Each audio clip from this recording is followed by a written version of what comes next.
বাংলাদেশের সাবেক প্রধানমন্ত্রী সদ্যপ্রয়াত খালেদা জিয়ার জন্ম ব্রিটিশ ভারতের জলপাইগুড়িতে, যা তখন বৃহত্তর দিনাজপুরের অংশ ছিল এবং ভারতবর্ষ ভাগের পর ভারতের অংশে পড়েছিল। তবে বাংলাদেশে যিনি 10 বছরেরও বেশি সময় প্রধানমন্ত্রী ছিলেন, সেই বিএনপি নেত্রীর দীর্ঘ রাজনৈতিক জীবনে ভারতের সঙ্গে তার সম্পর্ক পুরোপুরি কেমন ছিল তা নিয়ে সংবাদ প্রকাশ করেছে বিবিসি বাংলা।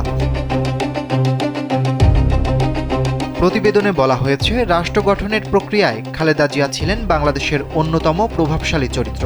একথা ভারতও জানে। তবে ভারতের দৃষ্টিতে তার রাজনীতির সঙ্গে অস্বস্তির মূল জায়গা ছিল বিএনপি প্রবর্তিত বাংলাদেশের জাতীয়তাবাদ, যেখানে ইসলামী পরিচয় যুক্ত হওয়ায় তা ভারতের মুক্তিযুদ্ধ কেন্দ্রিক বাংলাদেশ ধারণা থেকে আলাদা হয়ে যায়। স্যান্ডেলিনা সো, রূপচর্চায় আভিজাত্য। এই দূরত্ব আরও বেড়ে যায় উত্তর পূর্ব ভারত ইস্যুতে। ভারতের অভিযোগ ছিল, খালেদা জিয়ার আমলে সেখানে সক্রিয় বিচ্ছিন্নতাবাদী গোষ্ঠীগুলো বাংলাদেশে আশ্রয় পেয়েছে এবং অবৈধ অভিবাসন নিয়েও উদ্বেগ তৈরি হয়। ফলে দিল্লি কখনোই তাকে পুরোপুরি বিশ্বাস করতে পারেনি। তবে 1991 সালে সামরিক শাসন শেষে খালেদা জিয়া নির্বাচিত হয়ে ক্ষমতায় আসাকে ভারত শুরুতে বাংলাদেশে গণতন্ত্রের এক নতুন সূচনা হিসেবে দেখেছিল। 1992 সালে তার ভারত সফর ও যৌথ বিবৃতিতে অবৈধ অনুপ্রবেশের বিষয়টি স্বীকার করাও দিল্লির কাছে ইতিবাচক ছিল। কিন্তু প্রথম মেয়াদের শেষ দিকে দ্বিপাক্ষিক সম্পর্কে আবারও অস্বস্তি তৈরি হয়। ফলে তখন বড় কোনো চুক্তি বা সমস্যার স্থায়ী সমাধান হয়নি। 1996 সালে ক্ষমতা ছাড়ার পর খালেদা জিয়া আরও স্পষ্টভাবে ভারত বিরোধী রাজনীতির পথে যান।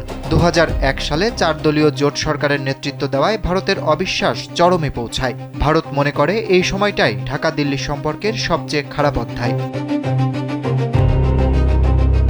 2009 সালে শেখ হাসিনার ক্ষমতায় ফেরার পর উত্তর পূর্ব ভারতের নিরাপত্তা উদ্বেগ দূর হওয়ায় দ্বিপাক্ষিক সম্পর্কে নাটকীয় উন্নতি হয় এবং বিএনপি আরও দূরে সরে যায়। তবু 2012 সালে খালেদা জিয়ার রাষ্ট্রীয় মর্যাদার ভারত সফরে দুই পক্ষের সম্পর্ক স্বাভাবিক হওয়ার আশা জাগে। কিন্তু পরে ভারতের রাষ্ট্রপতির সঙ্গে বৈঠক বাতিল হওয়ায় সেই প্রক্রিয়া আবার ভেঙে পড়ে। ভারতের চোখে জামায়াতের সঙ্গে বিএনপির সম্পর্ক বরাবরই রেড লাইন ছিল। বিজেপি আমলেও যোগাযোগের চেষ্টা করলেও বরফ গলেনি। তবে 2024 সালের 5 আগস্ট বাংলাদেশের রাজনৈতিক পালাবদলের পর এবং বিএনপি জামায়াত দূরত্ব বাড়ায় ভারতের অবস্থানে পরিবর্তনের ইঙ্গিত দেখা যায়। বর্তমানে দিল্লি স্পষ্ট করেছে, বাংলাদেশের নির্বাচনে যেই জিতুক তাদের সঙ্গে কাজ করতে তারা প্রস্তুত। ভারতের বিশ্লেষকদের মতে, বিএনপি যদি ভারতের নিরাপত্তা উদ্বেগগুলো সমাধান করে, তাহলে স্বাভাবিক সম্পর্ক গড়ে উঠতে কোনো বাধা নেই। অরিত্র বাসু, কালবেলা।